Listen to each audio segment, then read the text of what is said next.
Hi guys, welcome back to another Minecraft video. I'm just going to be revisiting something that I previously posted due to someone asking for a tutorial, and that's this small system here, which runs this boss chest system. Now, it's been a while since I've actually done anything with this, so I'm not exactly sure what I did, so I'm just gonna double check. Right. So the first things first is I'm going to just quickly run over again exactly what each piece in this system does, and then what I'm gonna do is I'm gonna show you how I made it sort of like over there and just create a duplicate. Oh yeah, that was me prototyping something. What's that? I've completely forgotten what that one was now. Oh, I know what that was. Yeah. Anyway, so let me just put Jeffrey back in here. So the basic system runs on scoreboards, and as you can see on the right of my screen it says kills Kintic 0. Now that is my username. Use with that what you will. But it uses scoreboards to detect when something's been killed. Now, the way that I plan to use this for my adventure map, which I'm debating whether I'm actually going to continue or not anymore, is I'm working on other projects, and so it's gone on the back bench. But yeah, so the way that I was planning on doing this was detecting when something was killed using a custom variable, which currently is running under kills, and then once they've killed something, resetting it so that it can detect another thing. That means that you can sort of like have several different bosses running at the same time. So once it's been killed, then it will spawn the chest. Now, there's several different parts. Now, I'm going to go through how I originally designed it for use in my adventure map.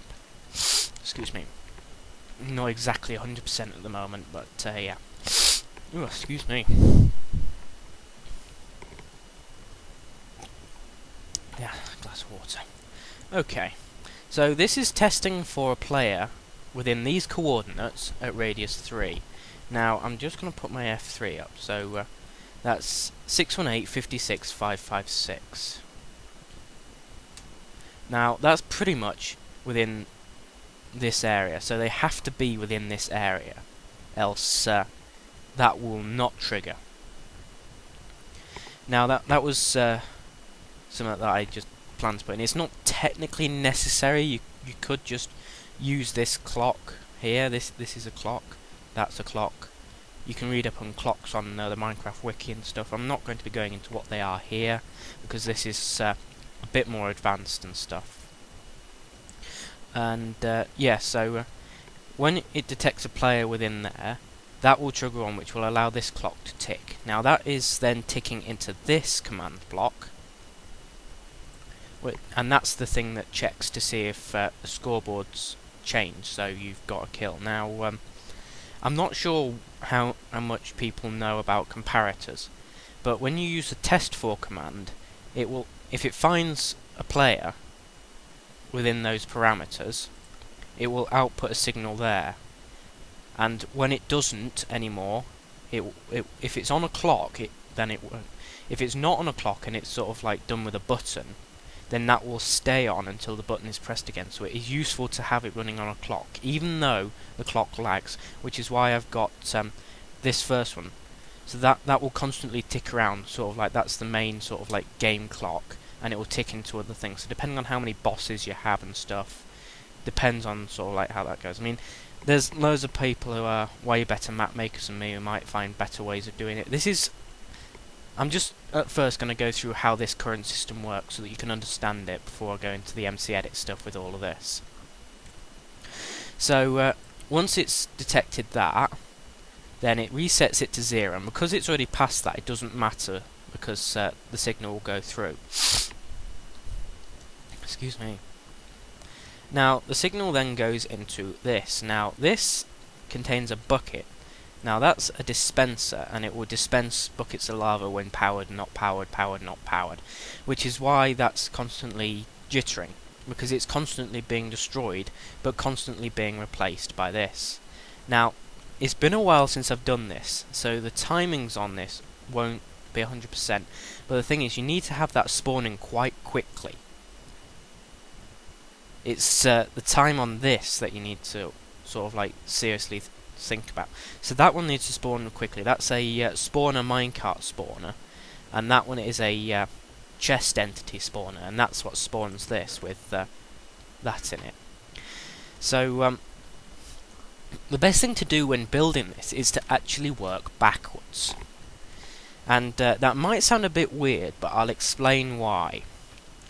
It's really to do with how MCEdit works, in that you need to create the chest, turn it into an entity, so that you can then put it into a spawner there, change that into a spawner minecart, and then create a spawner out of that. So that then, when it's running, the spawner will spawn the spawner minecart will then spawn the chest. It's a bit funny, but that's just how it works, and then I'm hoping that maybe SethBling might hopefully see this and make a filter that will create something like this. I mean, if he does, then that'll be brilliant, but until he does, then all you've got is this video. Now, I'm not sure how long I've got left, because my C drive's still not empty, but yeah, I'll record this in bits and post it together. But first things first, I'll just go over some of the scoreboard commands. So this command adds something called kills to the scoreboard, which is what you see on the side. So that you do scoreboard objectives add, and I think it's the name reference, so you can name that whatever you could name that to boss 1 kill. And then there's several of these. I've got it on total kill count, which is why it's reset later on, but you can have it on, I think you can have it on player kill counts or mob kill counts, I'm not sure. And then kills at the end is just the display. This one sets it to the sidebar, so you do scoreboard objectives, set display, sidebar kills, and that will set there. The other ones are, I'm not running a LAN server or a server, and so if you hit tab, then it will display next to the player name, or it will display under the name of the player. And I'm not running on a server, and so I can't show that one either. And this just sets it to 0 while I was testing. So scoreboard players set, all players, you can put player name in there, or nearest player to do with command blocks, whatever you want. And then the name of it, not the display name, and then the value that it needs to be set. And I just had these here so that I could just fiddle while building this, and it's useful to have them like this, because sometimes it can glitch and stuff, but yeah. So what I'm going to do is I'm going to copy this system exactly. I'll use the same coordinates for this, but the chest will just spawn over there. So first things first, we need to have a chest that will turn into an entity. So what I'll do, I've got a chest here. I'll just do 2 levers. I've got so much I haven't been on this world in ages, but let's get something. Emerald. Have I got an anvil on me? Nah. I'll just rename it anvil.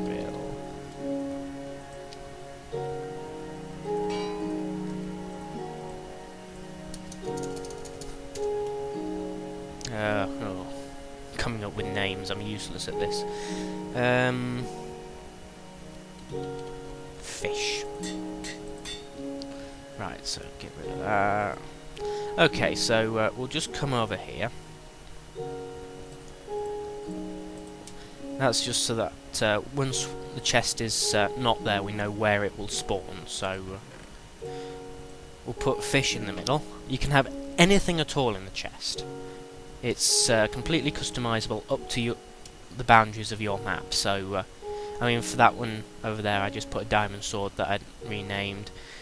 I mean, I think Hypixel might have seen this, and he might have taken the idea, but he might have had the idea himself. And he had fireworks spawning around his as well. I have not got a clue on how to do that. If you want to know how to do that, look it up or ask Hypixel. This is just the base system. Make it look appealing later on, but yeah. So we've got that. Next thing to do... I'm not well at the moment. Next thing to do is to jump into MCEdit, and I'll continue from there. Okay, so now we're in MCEdit. There's several things that we can do. Oops. Now, all of the filters that I'm going to talk about can be downloaded from SethBling. So, if you can't find one that I'm on about, talk to him, because he knows where they all are. I can't give you all of the links, but there's several things you could do. You could give the items sort of like lore details, modify item strings, that's it, and stuff like that. And I'm not going to do any of that because that's not what this is going to be about. But first things we need to do is we need to make this chest an entity. Now, I cannot remember which one it is.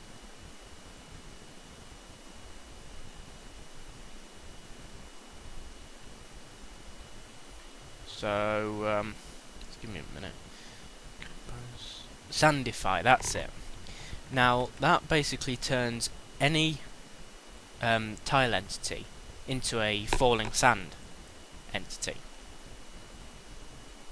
So, now just leave everything as one blank and blank. That's just fine. I don't know exactly what they do, so just leave. Now you'll notice that you get this red box that's halfway through the ground. You need to reference the top half of that. So just leave it as it is. And then what you need to do is find the create spawners. Now what you need to do is you I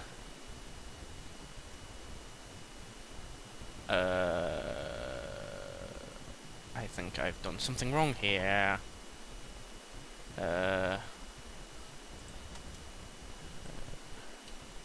Right, this is what you do.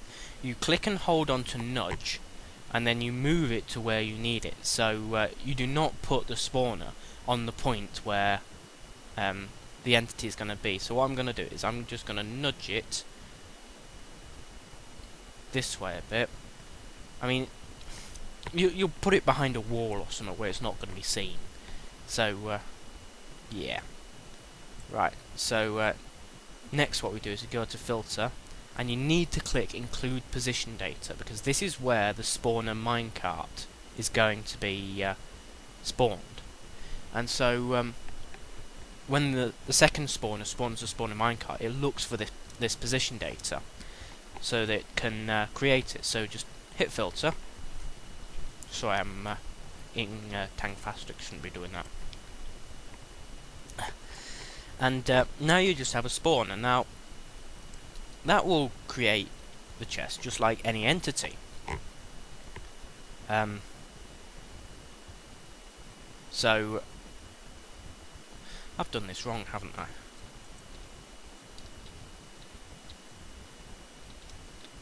Right. Let's step back. This is the one that is spawning the chest. The chest needs to appear on that point that we've put the lapis block. Include position data, and you will now get a spawner, which will spawn an entity at that point. Then you need to move that to where it is. Now that will then still spawn on that blue bit. Now we're back on track. So this has been a while since I've done this, so you must bear with me, and if it goes wrong, then I'll just cut the bits together to make it go right and stuff.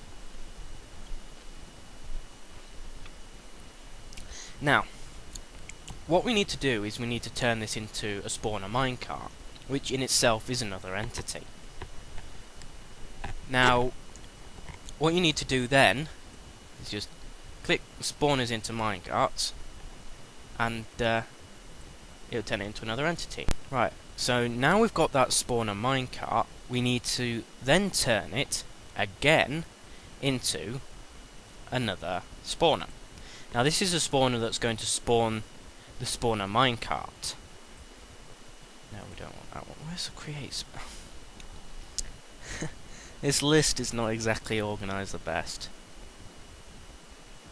Ah, no wait, we need to do change spawner properties first. Now, this is gonna be the thing that decides how fast it spawns. Now, we want it to spawn quick enough that once you kill the boss the chest appears, but we don't want it too quick that it will just keep spawning a chest when the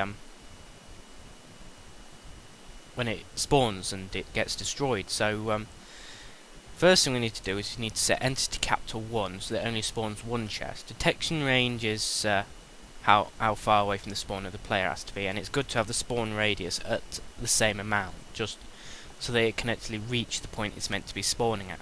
Now these are the 3 values that you need to take note of. Now don't quote me on these because it's been a while since I've done it, but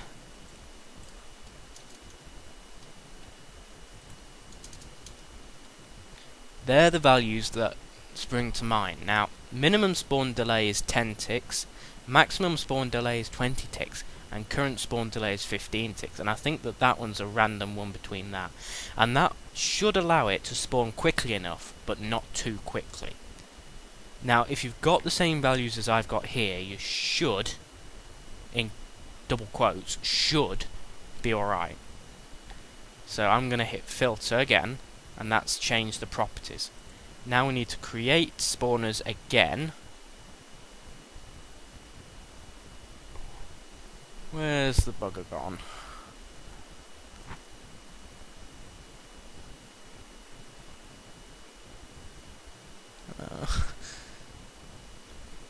Create spawners. Now again we need to include position data because this is going to be the point where the spawner is going to spawn the spawner minecarts. So filter, then what we need to do is we need to nudge it 1 to the left, or 1 to the right, or 1 to wherever. Now this next bit is the interesting bit, because what's going to happen is the spawner minecart's going to be spawned there, but we need to have a dispenser. And so what I usually do is copy and paste and import, paste, import, paste, import. Now what that will do is that will create an area where the lava will be held. Now one of these needs to be a dispenser. So fill and replace dispenser. Excuse me. Now this will probably not be the right way round, but I mean, does it have any faces on it? No, it doesn't. So what we'll do is we'll hit fill, and that will just put a dispenser there, and I'll sort out the orientation when it's there. So yeah.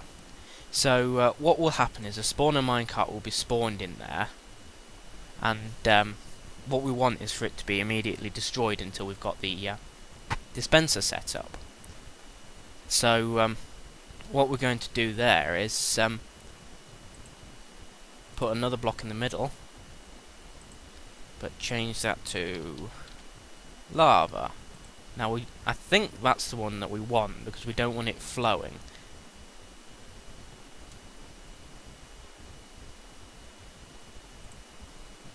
Okay. What's happened there? Paste. Did we forget to hit import? Yes, we did. Fill and replace. That will put lava there, and it will immediately destroy the minecarts as soon as it gets there. So what I'll do is I'll just flick back into Minecraft, and right, I just jumped back into Minecraft and noticed that I'd forgotten something, so all we need to do with this spawner is the same what we did with the spawner minecart, and that's change spawner properties. And where's that gone? It's mob properties, spawner properties. Now this one we want relatively quickly, and that needs to be 1:16, just be 100% sure. If we put it on the same spawn delay, it should be alright, but again, do not quote me.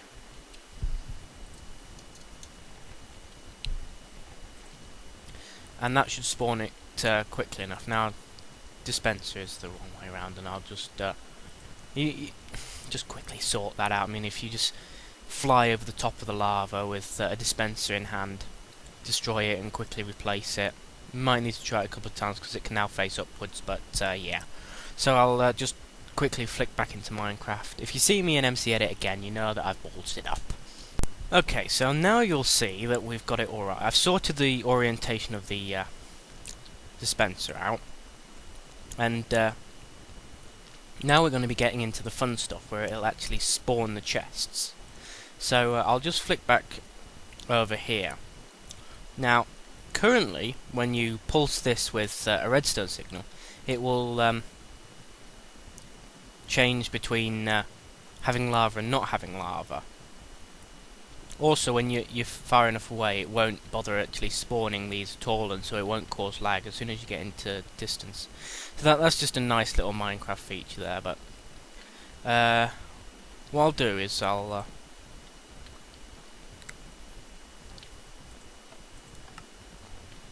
and as you can see, when it was pulsed, it stopped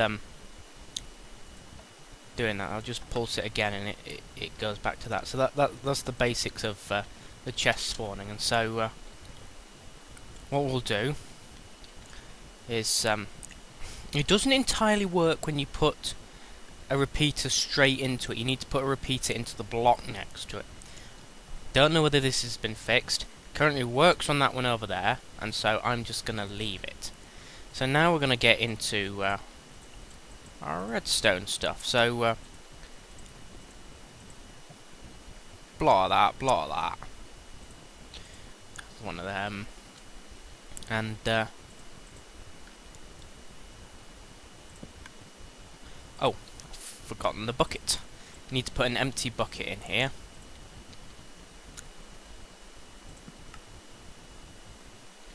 And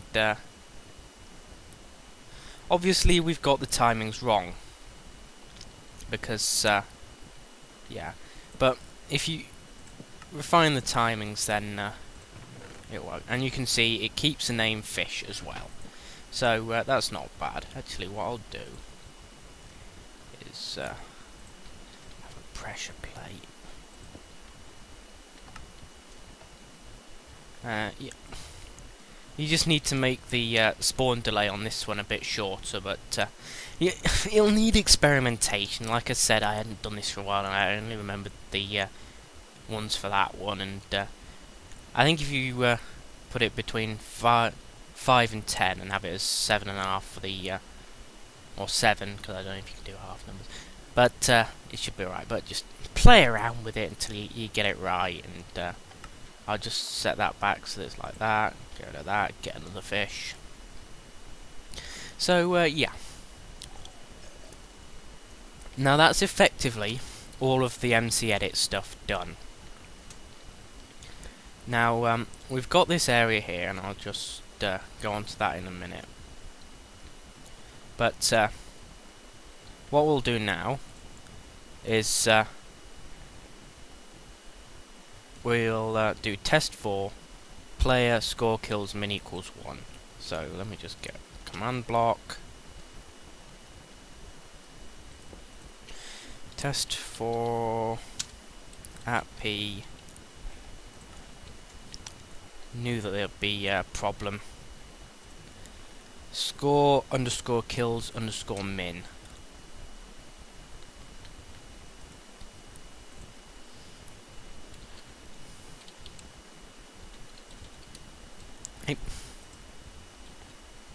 underscore min equals 1.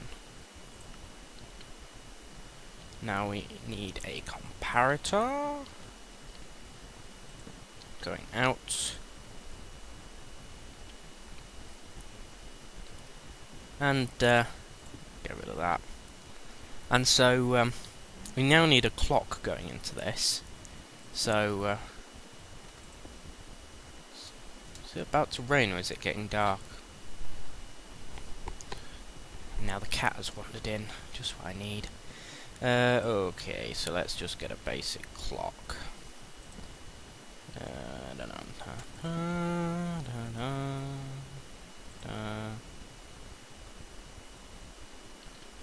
And repeater out. Now that's testing for a player which has got those attributes. So what I'll do is I'll just flick over to here, change that to 1,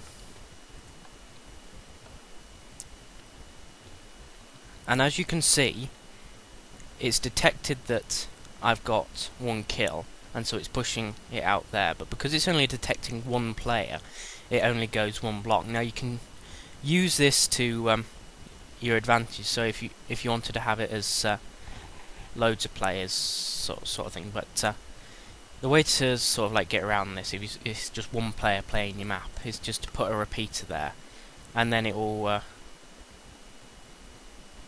spawn the chest. There we go. So what I'll do is I'll just actually scoreboard players set at P.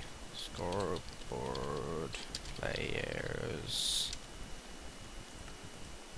set at P.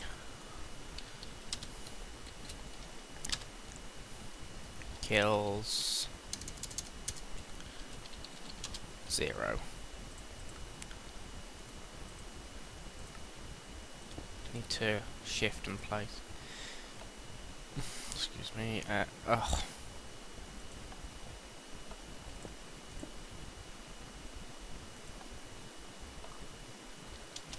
Now, as you can see,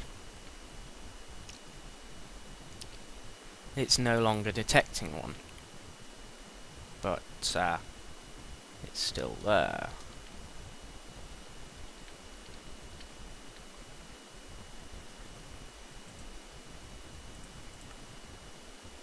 Have they changed the time? I bet they've changed the timings on repeaters and stuff. Let me just...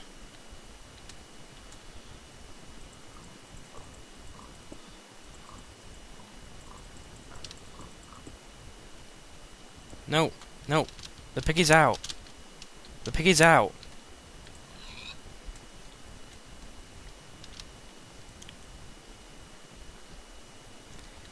Alright.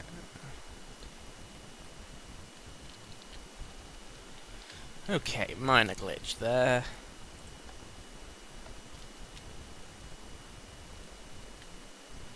And it's set back to 0, so might need to just fiddle with the timings there, but yeah. Just fix this up. So yeah. Now that's for basic detection from kills. This little bit here that feeds into this, that's preventing it from being accessed, is something that tests for it to be within this area. So if you have a specific boss room that they have to be killed within that room, then what you do is you just put the coordinates of the center and radius, well, just slightly bigger than the room. But that's all that is. It's just another clock which goes into there. It's another test for command, another comparator, quick inverter because it needs to be on to prevent the thing from ticking round, and then it goes in. And this one here is just so that it deactivates it. It's nothing major. So yeah, this is the whole system in a nutshell. You'll need to sort out the timings from what I've said on the spawner minecart, but if you follow these settings, then you should be alright. So that's the basic system, and it's a little bit complicated for newbies, and unless you've experienced with MC Edit, you won't know all the tools. But if you follow exactly what I did, get the filters from SethBling that I used, and just follow it, you should be alright using this. So yeah.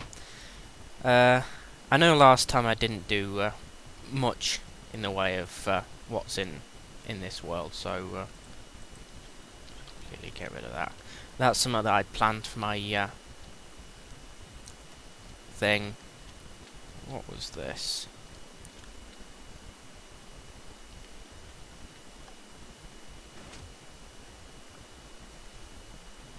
Some kind of dropper mechanism.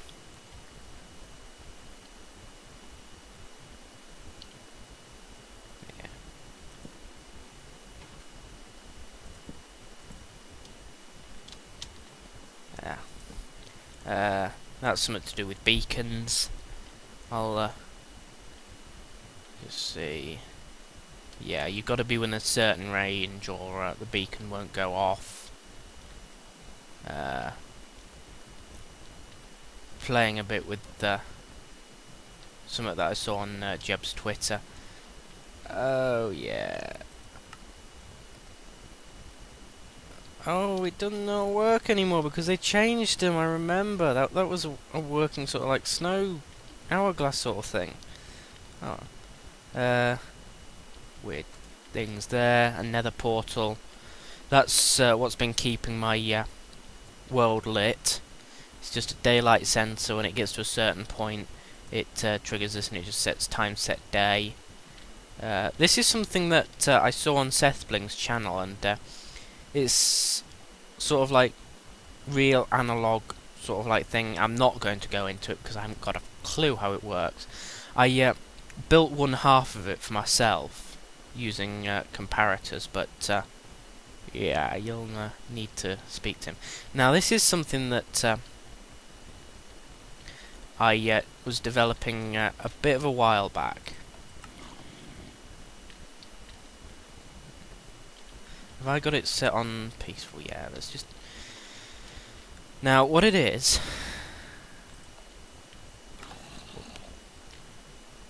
Whoa, heavy bit of lag. Is it spawns a zombie, and it's basically stood on top of a whole hopper setup.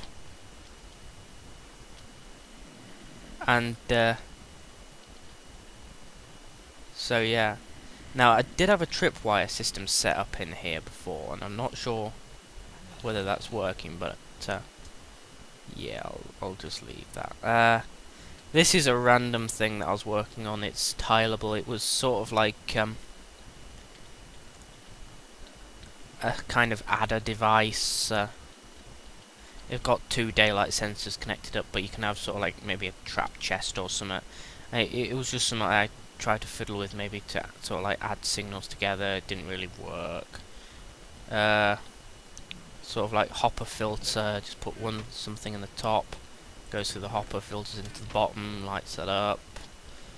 That's when I was testing animated textures and stuff, but yeah.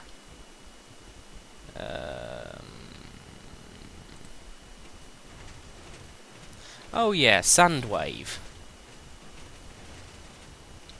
Yeah, it took me ages to get the timings right on it, but yeah. I can pause the video for that. This was something that I was trying to do for sort of like maybe a little sort of like scoring system, but it didn't exactly sort of like work that well.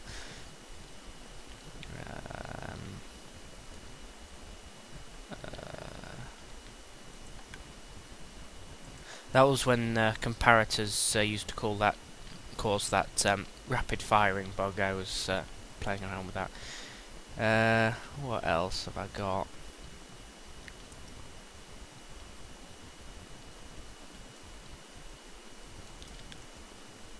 I think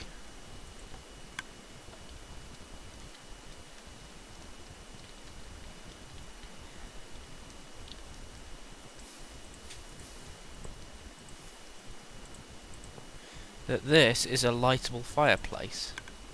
Yeah, and it's just connected up, and it's these have all got flint and tinders in and stuff like that. This was something I was going to put into my thing. What it was going to do was it was going to feed swords that had been textured red, sort of like down there, then they'd be switched for sort of like standard ones.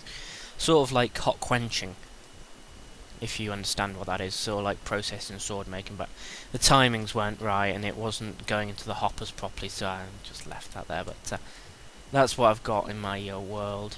This is something that I was playing around with once, and what it is, it's a street light. So when that gets completely to zero, it pulls that back, and then it lights that up, and it's not bad. This was the sort of minecart station that I kind of built. Is there any? Yeah, there's. And what it does is it will filter through the items and basically place them in there. So it's basically an onload offload sort of system. It's something that I was fiddling with regards to my modded survival world, but I can just have turtles drop it in there. This near the entrance just goes into a chest, so yeah. But yeah. Anyway, base system for this was really this, so if you just follow my steps then you should be alright. With regards to modded survival, I've got a load of material recorded, I just need to edit it all together, because it's I record about 2 to 3 episodes in one go. I used to record just one in one go, but I was having a bit of trouble, so I just split them into 3 and just put the ending on. That allows you to link to the next episode, and yeah, I just need to sort of like edit them together and upload them. So yeah, I hope people enjoyed the Creeper Inferno from episode 20. That's still needs editing, but I clipped that because I thought it was quite funny. And yeah, so follow these steps and you should be right. Just put a redstone torch on there, else it's going to continue lagging up my world. Yeah, just sort the timings out on that and it'll be fine. Oh yeah, quick last thing. Snow heights. I just made this sort of like to demonstrate different snow heights, but thanks for watching, guys, and I'll see you next time.